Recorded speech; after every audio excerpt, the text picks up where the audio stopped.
Hello दोस्तों, आपका एक बार फिर से स्वागत है आपके अपने YouTube channel the experience trader में। दोस्तों, आज मैं बहुत दिन बाद वीडियो बना रहा हूँ। उसके पीछे दो मुख्य कारण हैं। पहला कारण तो ये है कि मैं अपने बिजनेस के काम से आउट ऑफ स्टेशन था। दूसरा, एक सबसे बड़ा कारण ये है कि मार्केट में नवंबर के बाद, ख़ास तौर पे जब नवंबर में पॉलिसी चेंज हुई सेबी की, उसके बाद से जो चेंजेस हुए हैं वो चेंजेस इतने इम्पैक्टफुल हैं कि उन चेंजेस की वजह से मार्केट में रिटेलर के ट्रेड करने लायक तो अब जगह ही नहीं बची है। खास तौर पे अगर आप बायर हो ना, तो आपको बहुत ही श्योर ट्रेड लेनी होगी, मिनिमम ट्रेड लेनी होगी। बट हाँ, अगर आप शॉर्ट सेलर हो तो आप एक अच्छा पैसा बना सकते हो। तो दोस्तों, आज मैं आपको दिखाऊंगा जो मैंने लास्ट के 1 मंथ में अभी तक ऑब्जर्व किया है कि ट्रेड किस तरह से लेनी चाहिए और किस पैटर्न को फॉलो कर रहा है। एक्चुअली मुझे ये महीना जो लगा वीडियो बनाने में, वो सिर्फ इसीलिए लगा क्योंकि पॉलिसी चेंज हो गई, रूल्स चेंज हो गए, ट्रेड करने वाले लोगों का नंबर्स चेंज हो गया। तो अब ट्रेड में किस तरह से एंट्री लेंगे आप और किस तरह से एग्जिट लेंगे, तो आपको ये सोचना पड़ेगा। और वो जो भी फैशन आप डिसाइड करोगे, उसके हिसाब से आपको ट्रेड लेना होगा। तो दोस्तों, मैंने एक स्ट्रेटेजी बनाई है जो मुझे लगता है कि वो बहुत अच्छा काम कर सकती है। बट देखना यही है कि आप उस ट्रेड को किस तरह से लेते हो या आप उस टूल को किस तरीके से समझ पाते हो। तो चलते हैं चार्ट पे और मैं बताता हूँ कि मैंने आपको क्या देखा है, ऑब्जर्व कर किया है और मैं आपको क्या बताना चाहता हूँ। तो दोस्तों, अभी मैं स्टार्ट कर रहा हूँ बैंक एक्स से। बैंक एक्स में आप देखो, बै- अगर आज की डेट में अगर आप कुछ भी एनालाइज कर रहे हो तो सबसे पहले आपको जो चार्ट देखना होगा वो देखना होगा डे वाइज। क्योंकि अब 5 मिनट वाले चार्ट को मत देखो, क्योंकि वॉल्यूम का बहुत ज़्यादा फ्लक्चुएशंस है और अब वॉल्यूम वो वाला नहीं रहा जो पहले हुआ करता था।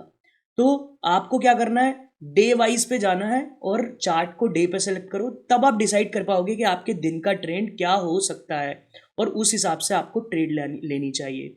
कैसे, मैं वो बताता हूँ।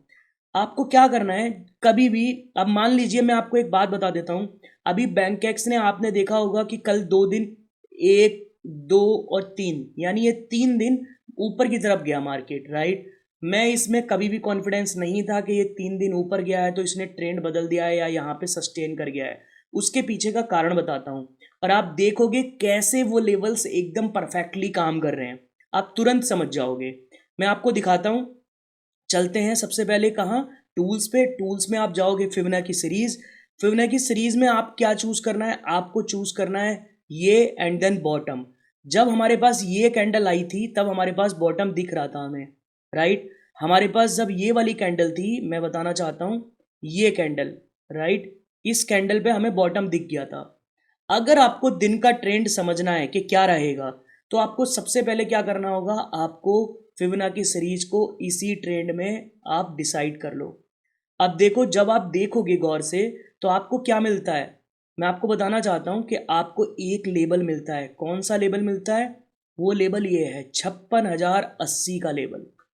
इस 56,080 के लेबल ने कितना पोलाइटली देखो रेस्पेक्ट किया। यानी क्या समझ में आ रहा है, समझ में हमें ये आ रहा है कि अगर अभी मार्केट डाउन ट्रेंड में है और डाउन ट्रेंड के बाद इसने ऊपर की तरफ अप मूव दिया है, और ये अप मूव कहाँ तक, 0.236 से कम है या 0.236 पे आके रुक गया है या उसके पास में घूम रहा है, तो दोस्तों ट्रेड को नहीं लेना चाहिए। क्योंकि ये सबसे खतरनाक लेवल है। खतरनाक क्यों? क्योंकि डाउन ट्रेंड है, नीचे आया, ऐसे गया और ये ऐसे आ गया। अब ये अच्छा ट्रेंड कब होता, मान लीजिए ये नीचे आया और इसने ये ऊपर को निकाल दिया होता, राइट। मैं कलर बदल के आपको बताने की कोशिश करता हूँ। मान लीजिए ये नीचे आता, इसने ऊपर गया होता, फिर ये ऊपर जाके पार कर गया होता इस लेवल को, यहाँ पे एक रिवर्स आया होता जिसमें बोलते हैं हम कि हाँ कंफर्मेशन हो गया है, ठीक है। इस रिट्रेसमेंट पे जब ये अप ट्रेंड बनाता, तब हमारे पास पहला टारगेट आ जाता ये, राइट। फिर हम सोच सकते थे कि हाँ 57,000 का हमारा एक पहला टारगेट है। मगर ऐसा नहीं हुआ। आपने देखा 0.236 के लेवल पे आके ही इसने जो भी बाउंस दिया था वो बाउंस बैक कर दिया।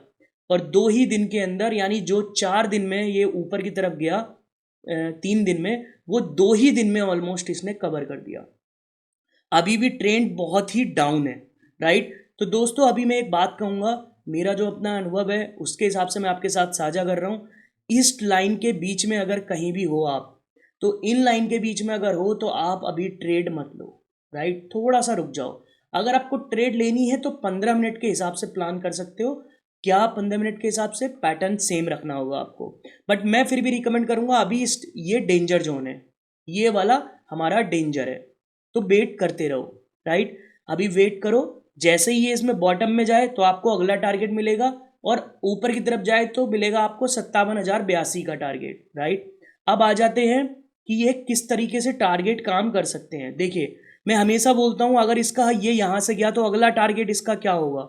इसका अगला टारगेट आपको देखने को मिल सकता है, एक टारगेट हो जाएगा आपको 52,333 का, और दूसरा टारगेट जो आपको देखने को मिल सकता है वो होगा 53,832 का। यानी पहले जो आपको फर्स्ट टारगेट मिलेगा, जो आपका फर्स्ट टारगेट होगा वो होगा 53,890 का, और जो सेकंड टारगेट होगा वो होगा 53,333 का। तो ये दो टारगेट हैं जो तुम्हें मिलेंगे अगर इसने अपने इस लेवल को तोड़ दिया, राइट। यानी 54,457 के लेवल को अगर इसने तोड़ दिया तो फिर आपको ये लेवल देखने को मिल सकता है।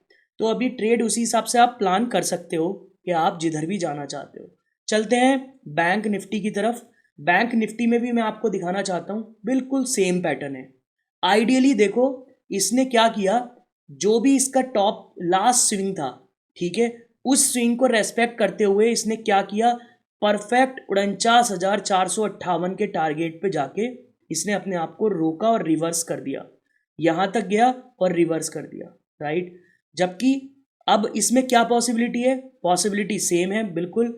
मेरा मानना इसमें भी ऐसा ही है कि आपको पहला टारगेट क्या मिल सकता है, एक टारगेट आपको मिल सकता है अगर ये नीचे की तरफ जाता है 48,000, सॉरी 47,000, मैं गलत हूँ, यहाँ पे आपको टारगेट मिल सकता है 45,852 का, राइट, जो बहुत दूर है, और इतना बड़ा टारगेट मिलना अभी टफ है, राइट। दूसरा, अगर मैं सबसे शॉर्टेस्ट स्विंग की बात करूँ तो शॉर्टेस्ट स्विंग है हमारी ये, और इस स्विंग के हिसाब से जो हमें टारगेट मिल सकता है वो कौन सा मिल सकता है, वो हमें मिल सकता है, मैं आपको बता देता हूँ, वो होगा 46,615 का, राइट। तो 46,615 का हमारा टारगेट है, जिस टारगेट पे आपको क्या मिलेगा, ये आपको अगला टारगेट देखने को मिल सकता है।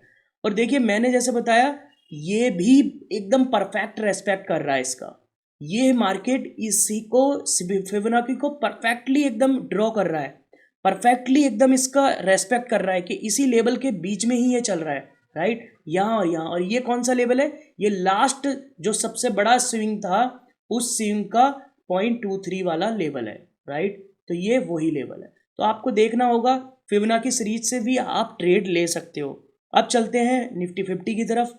निफ्टी 50 में आपको देख के क्या समझ आ रहा है, देखिए निफ्टी 50 में अभी मेरा मानना है कि यहाँ पे एक ट्रेंड लाइन बन रही है डे के हिसाब से। ये ट्रेंड लाइन बहुत काफ़ी पुराने टाइम से आ रही है, नीचे से आ रही है बनती हुई, राइट।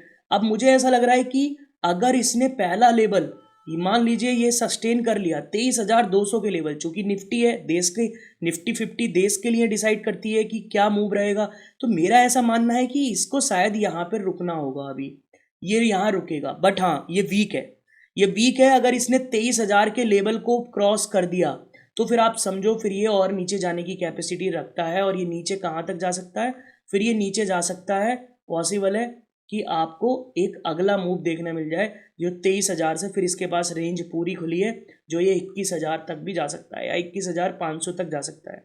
तो पहला लेवल जो हो सकता है इसमें अच्छी सपोर्ट मिले वो होगी 21,700 की, और उसके बाद वाली होगी 21,300 की। तो ये वो लेवल्स और सपोर्ट हैं जो आपको फोकस करने चाहिए। तो दोस्तों, ट्रेड लेते हुए ध्यान रखो, आज के समय में जो मैं देख रहा हूँ लिक्विडिटी जिसमें सबसे ज़्यादा आ रही है वो है सेंसेक्स। सेंसेक्स में आपको लिक्विडिटी अच्छी देखने को मिलेगी, राइट। और सेंसेक्स में भी एक पैटर्न बन रहा है, वो क्या पैटर्न है, मुझे जो समझ आ रहा है कि सेंसेक्स ने अभी अपने लोअर को टच कर दिया है, और हो सकता है कि अब ये नीचे की तरफ आए, और अगर ये नीचे आया तो मैं आपको एक बात बता देता हूँ, इसमें भी एक ट्रेंड लाइन है जो नीचे की तरफ आ रही है, और ये ट्रेंड लाइन ऑलमोस्ट पहले जो हिट करेगी वो 73,000 के आसपास करेगी, और फिर उसके बाद करेगी 71,800, अगर इसने नीचे की तरफ आना हुआ तब। और अगर नहीं आया तो ये यहीं पे ही सस्टेन हो सकती है कुछ दिन बाद, और ऊपर के लिए भी जा सकती है। ऊपर कहाँ तक जाएगी? मुझे लगता है 50 EMA मैक्स होगा जिसे ये टच करेगी, फिर उसके बाद एक रिवर्सल फिर देगी। हाँ, बाउंस बैक आने के बाद फिर ये ऊपर को सस्टेन कर सकती है। तो ये दोस्तों मार्केट अभी इस तरह के ट्रेंड में है, मार्केट कंप्लीटली निगेटिव है। आप ये बोल सकते हो किसी भी उसमें चले जाओ, सब कुछ निगेटिव है। मैं मिड कैप दिखा देता हूँ आपको। मिड कैप में आप देखोगे तो आपको निगेटिव है। इसने आज भी, बस ये समझो आप कि इसने इस लेवल को होल्ड किया है, अदरवाइज मिड कैप भी निगेटिव है, बैंक एक्स भी निगेटिव है। ये देख रहे हो आप, सब लाल है। बैंक एक्स तो 1,000 पॉइंट से ज़्यादा गिरा हुआ है। फिन निफ्टी 335 पॉइंट गिरा है, निफ्टी बैंक 738 पॉइंट गिरा है, निफ्टी 50 108 पॉइंट गिरा है, और सेंसेक्स 423 पॉइंट गिरा है। तो मार्केट अभी बहुत वीक है। आपको ट्रेड लेते हुए सोचना पड़ेगा कि आप ट्रेड कहाँ ले रहे हो और कितना रिस्क आप ले सकते हो। इसके साथ दोस्तों मैं एक और छोटा सा रिकमेंडेशन है जो मुझे लगता है कि एज ए भारतीय और एज ए ट्रेडर हमारी कुछ रेस्पॉन्सिबिलिटी बनती है, और हमें उस रेस्पॉन्सिबिलिटी पे फोकस करना चाहिए। वो रेस्पॉन्सिबिलिटी क्या है? इंस्टीड ऑफ, आज की डेट में मैं देख रहा हूँ बहुत सारे इन्फ्लुएंसर मोटिवेट कर रहे हैं आपको कि क्रिप्टो करेंसी में जाओ, इसमें पैसे लगाओ, यहाँ लगाओ, वहाँ लगाओ। एग्री, मैं मना नहीं कर रहा हूँ। अगर आप बिजनेस कर रहे हो या आप ट्रेडर हो जो ट्रेडिंग को बिजनेस की तरीके से देख रहे हो, तो आपको डेफिनेटली वहाँ पे जाना चाहिए जहाँ पे ज़्यादा वॉल्यूम, लिक्विडिटी या प्रॉफिट हो, या जहाँ प्रॉफिट होने के चांसेस हो। मगर साथ के साथ आपको एक और बात फोकस करनी होगी, वो ये कि आप दूसरी जगह में अगर पैसा लगा रहे हो तो आपको उसकी देश की इकोनॉमी में कोई ग्रोथ नहीं मिलेगी। आप डायरेक्टली या इनडायरेक्टली जब स्टॉक मार्केट में पैसा लगाते हो तो आपको फायदा मिलता है, आपकी देश की इकोनॉमी बढ़ती है, राइट। आपके देश में पैसा आ रहा होता है, क्योंकि जितने भी FIIs हैं उन लोगों को पता चलता है कि हाँ यहाँ लिक्विडिटी आ रही है, राइट। अब आप अपनी लिक्विडिटी को अगर किसी भी फॉरेनर करेंसी या किसी भी अदर सोर्स में अगर आप इन्फ्यूज कर दोगे तो आपको दिक्कत होगी। क्यों? क्योंकि अपने देश की करेंसी बाहर जा रही है। तो इंस्टेड ऑफ दिस मेरा रिकमेंडेशन है कि अब आप सोचिए आपको बिटकॉइन में ट्रेड करना है। बिटकॉइन में ट्रेड करना है तो आप क्या करोगे? आप सेंसेक्स पकड़ लो। सेंसेक्स 76, 78, 80 तक चला गया, करेक्ट। आप सेंसेक्स को पकड़ लो। सेंसेक्स को आप इतना कैपेबल बना दो कि आप इसे 100 के यानी 1 लाख के आसपास पहुंचा दो। जब आप 1 लाख के आसपास सेंसेक्स को ही पहुंचा दोगे, वही लिक्विडिटी आपको जो ट्रेड में मिल रही है, जो आपको बिटकॉइन में मिल रही है, किसी और में मिल रही है, वही आपको यहीं मिलने लगेगी, और आपके देश के लिए भी फायदा है। तो दोस्तों मेरा रिकमेंडेशन यही है, मेरा अनुभव ये बोलता है कि इंस्टीड ऑफ किसी करेंसी में आप पैसे लगा रहे हो या कुछ भी इन्फ्यूज कर रहे हो, तो आप लगा सकते हो, आप बिल्कुल आज़ाद हो, आपका मन है। बट कोशिश फिर भी आप ये करो, अगर हो सके तो आप थोड़ा ही हिस्सा वहाँ पे आप लगाओ, बाकी का आप ज़्यादा से ज़्यादा हिस्सा अपने देश के BSE और NSE में लगाओ, राइट। क्योंकि BSE और NSE में जब आप लगाते हो तो वो पैसा डायरेक्टली अपने देश में जाता है। उससे बहुत सारे FIIs जो होते हैं, फॉरेनर इन्वेस्टर इंस्टीट्यूशंस, वो अट्रैक्ट होते हैं, और अट्रैक्ट होने के साथ साथ वो अपने देश में पैसा इन्फ्यूज करते हैं। तो इससे ओवरऑल फायदा हमें ही है, डायरेक्टली और इनडायरेक्टली भी, राइट। जब देश में पैसा इन्फ्यूज होगा, लिक्विडिटी अपने आप ही आएगी, क्योंकि फॉरेनर्स भी इंटरेस्टेड होंगे और DII भी। आज की डेट में म्यूचुअल फंड बहुत अच्छा कर रहे हैं इंडिया में, एंड देन हम काफ़ी अच्छा ग्रोथ कर रहे हैं। आप सोच रहे हो सेंसेक्स ऑलमोस्ट, अभी सेंसेक्स पे अगर मैं बात करूं तो आप देखो कितना हिट करा है इसने। सेंसेक्स का जो सबसे हाईएस्ट है वो कितना है? 86,000, राइट। 86,000 कितना अच्छा नंबर है, बहुत अच्छा नंबर है। हम बीट करने को रेडी हैं इन टर्म्स ऑफ नंबर्स कि हम क्रिप्टो में, राइट। मैं ये नहीं बोल रहा हूँ कि क्रिप्टो का जितना वॉल्यूम और जितनी क्वांटिटी और जितना फंड वहाँ आता है इतना सेंसेक्स में आता है, बट मैं ये बोल रहा हूँ आपको सेम लिक्विडिटी मिल रही है, राइट। और आपका पैसा आपके देश में ही है, तो क्यों ना आप अपने देश के ही किसी इंडाइसिस में या इंडेक्स में पैसा लगाओ, वो ज़्यादा बेहतर है इंस्टीड ऑफ अदर। बाकी आपके ऊपर है, आपको जैसे सुविधा लगे, जैसे अच्छा लगे आप ट्रेड ले सकते हैं, और अपनी ट्रेड के हिसाब से अपना डिसीजन मेकिंग ले सकते हैं। बट मुझे लगता है कि हमारी भी कुछ जिम्मेदारियां हैं देश के प्रति। जरूरी नहीं कि सारी जिम्मेदारियां सेबी को ही देखनी पड़ेंगी। एज ए ट्रेडर कुछ जिम्मेदारियां हमारी भी हैं कि हम अपने पैसे को देश में ही इन्फ्यूज करें इंस्टीड ऑफ किसी और इंस्टीट्यूशन में पैसा लगाएं, राइट। तो दोस्तों आप अपने हिसाब से इसमें डिसीजन लीजिए। अगर आपको मेरी ये बात सही लगती है तो आप अपनी ट्रेडिंग कम्युनिटी में साझा कीजिए, और मैं उम्मीद करता हूँ कि आप अपने फंड का कुछ हिस्सा और ज़्यादा बढ़ाकर अब अपने बीएससी और एनएससी में लगाएंगे और इसे मजबूत बनाएंगे। इसमें लिक्विडिटी आएगी, आपको ट्रेड करने का मजा आएगा, ठीक वैसा ही मजा आएगा जैसा अभी तक आ रहा था। तो दोस्तों ये था मेरा अब तक का अनुभव जो मैंने आपके साथ साझा किया। अब मैं आपको वीडियो के साथ आप कोशिश करूंगा कि प्रत्येक दिन आपको अपने अनुभव साझा करूं और आपको जो मैं एजुकेशनल वीडियो डालने वाला था उसके सेशन को स्टार्ट करूं, जिससे आपको सीखने को मिले, आपको समझने को मिले। क्योंकि अब जो ट्रेंड है और जो पहले ट्रेंड थे उनमें बहुत अंतर है। पहले एवरीडे एक्सपायरी होती थी, अब एवरीडे एक्सपायरी नहीं है, सिर्फ वीकली एक्सपायरीज में सिर्फ और सिर्फ सेंसेक्स आ रहा है और उधर की तरफ सेंसेक्स है और दूसरी तरफ आपका दूसरा एनएससी का एक है और एक बीएससी का यानी निफ्टी 50 है। करेक्ट। तो आपको ये चीज़ देखना पड़ेगा अकॉर्डिंगली, राइट। और उम्मीद करता हूँ दोस्तों आपको ये वीडियो अच्छी लगी होगी। अगर आपको वीडियो अच्छी लगी है और मेरा मैसेज आप तक पहुँचा है तो प्लीज़ अपनी कम्युनिटी में साझा कीजिए लोगों के साथ। इससे मेरी वीडियो को साझा कीजिए, इससे मुझे मोटिवेशन मिलेगा। Thank you, thanks a lot. मिलते हैं अगली वीडियो में। जय हिंद, जय सिया राम।